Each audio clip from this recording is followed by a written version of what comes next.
We've got two really big matchups this week involving top 10 teams in the state rankings that are worthy of a little podcast breakdown, I think. Let's start with the smaller schools. So that would be Class 2A Division 2, number 2 Mart against the third-ranked team in 2A Division 1, and that's Centerville. So this is where Chad is going on Friday night. Both are unbeaten. Both are playing great. Who gets their first loss of the season this week? The Centerville Tigers. Ooh. You can stick it with the Mart. For one thing, I just don't want to go out to Mart having said anything like slightly against the notion that Mart is going to kill everybody they ever play. I've learned that lesson already. You have experienced that before. Well played. But no, okay, so having said that, I think Centerville's style gives teams a lot of problems. They have several guys they can hand the ball to, and I think they're like a wing T type of offense is what Coach Jacobs told me when they were going into that game. So probably the style of play that can maybe keep the ball away from Mart and frustrate them a little bit. So it'll be interesting. I'll hand it off. Yeah, well, this was a really close game last year, and Mart only won it by a point. But I don't know. I think it might be a little bit more of a gap this year. I think the Panthers are going to take it just because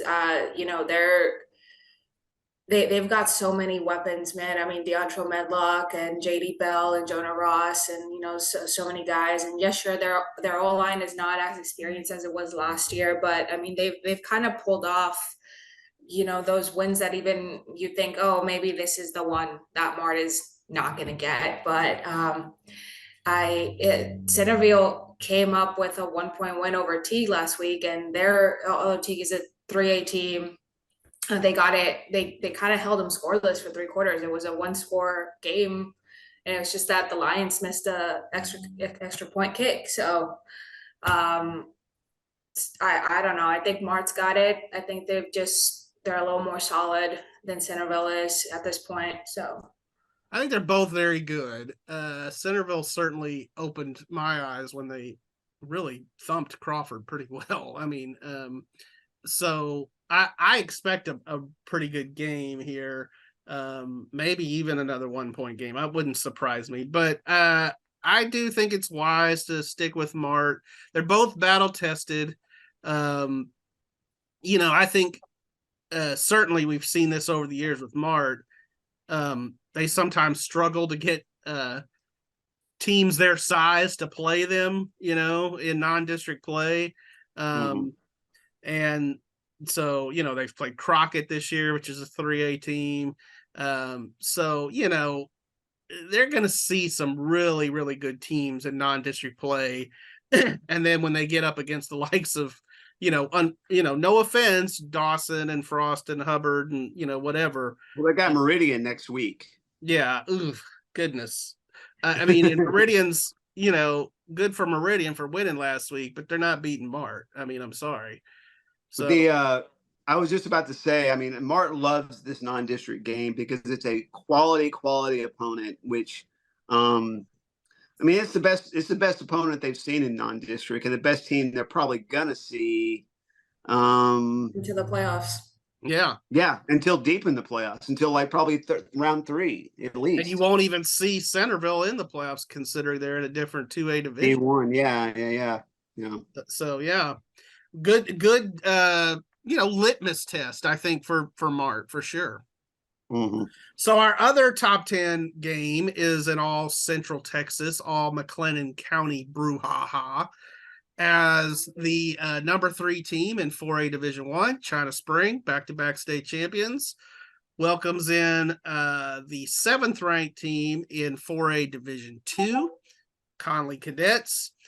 We've talked about how the Cadets are trying to get where China Spring has already been, considering that the Cougars are coming off back-to-back state champions. So does Connally take another step toward that this week, or does China Spring hold serve? What say you? And DJ, this is the one you're going to. Don't make me pick this one, please. You gotta pick it. I'm gonna have to Let's flip go a see. coin. Have you made your picks yet? She said she's gonna have to flip a coin. Well, I just think that they're two very good teams. Obviously, the China Spring got back into the women's column against Mejia, and Connolly's just been rolling all season. And even though they had a kind of a back and forth game with Cameron Yo there, at least until the fourth quarter. So, I think it's gonna be close.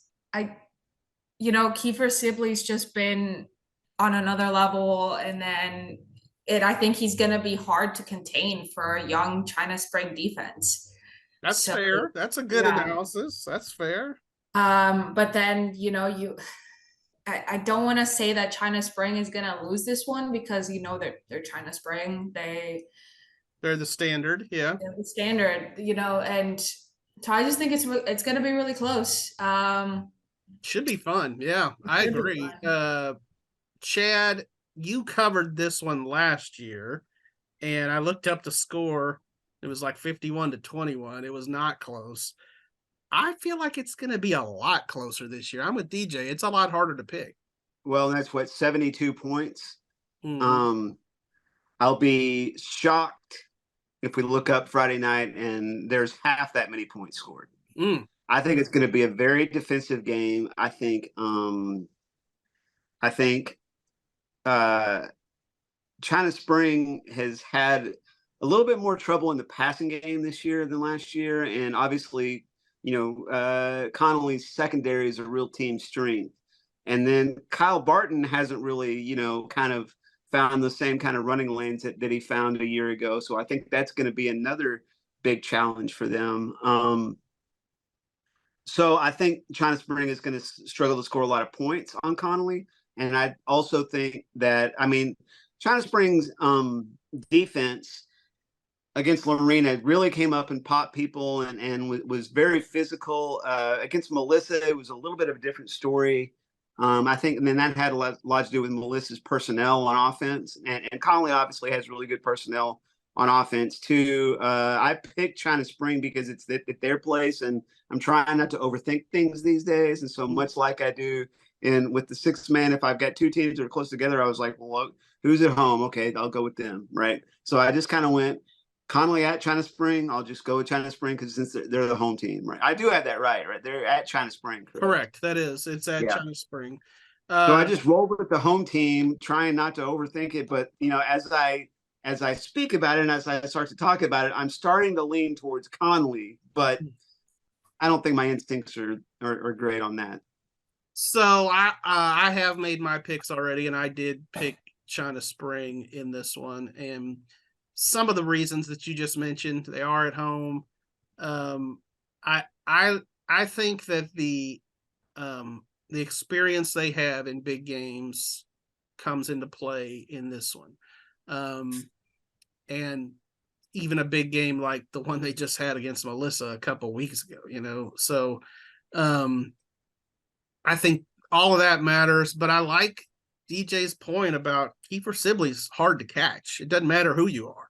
And he's going to be hard to catch for China Springs defense too. So I think it could be a really fun game. Chad, I want to say you covered. Oh, look at her. She's flipping a coin. She's flipping a coin. Does it have a cadet on one side and a cougar on the other? No, I have my Big 12 souvenir coin somewhere. I packed it up, but I can go dig it out and I'll use that. I was wondering where you were going off the screen there for a second. I like it. We're a very interactive podcast. Chad, you covered this one 2 or 3 seasons ago too, when it really was like a classic game. Remember that? Oh yeah. Maybe it was the game where Kavian Gaither basically put the team on his shoulders and directed a comeback in the second half. And games like that, there's guys contributing all over, but it's like the one guy making all the key plays is kind of amazing. And yeah, probably that game stands out a whole lot more than the 51-21 China Spring win at Connally last year does. Well, and I will say this game, not that it doesn't matter to China Spring. Obviously, it matters. But I will say, if Connally is able to break through and beat China Spring in this game, I think it could do a lot for the. Really is a tone setter for them. Yeah, and when you talk about motivation, I mean, I think as fans, we think about motivation and motivation for our team, but I think maybe as sports writers, one area where our objectivity helps in a lot of cases is that we're able to see the motivation for both teams. And I think China Spring, having been beaten 63-33 on their home field by Melissa 2 weeks ago, is probably a real big motivating factor for them to improve and to not let another team run up that many points on them again. Yeah. And turnovers were a huge factor in that game. Yeah. You mentioned, I did want to make one little point. You mentioned that China Spring's passing game maybe not quite as high powered or something as last year. Cash McCollum does lead Central Texas in touchdown passes right now. He's got 11 with no picks. So, yeah. And you know what? They're not going to like that I said that. And there are guys like Grayson Martin making plays for him. But I think we said on this podcast before, or maybe on the Friday night one, that it's hard to replace a Trey Hafford. No doubt. He was a stud football player for sure. Anyway, that was just me having typed up a lot of stats in recent days and knowing That's some Plus stats. Debut this week, is that right? That's Plus will debut in tomorrow's paper as we record the podcast. It'll be in Thursday's paper. It'll be online later today. So, yeah, and maybe we'll do some breakdown of stat guys next week. I don't know.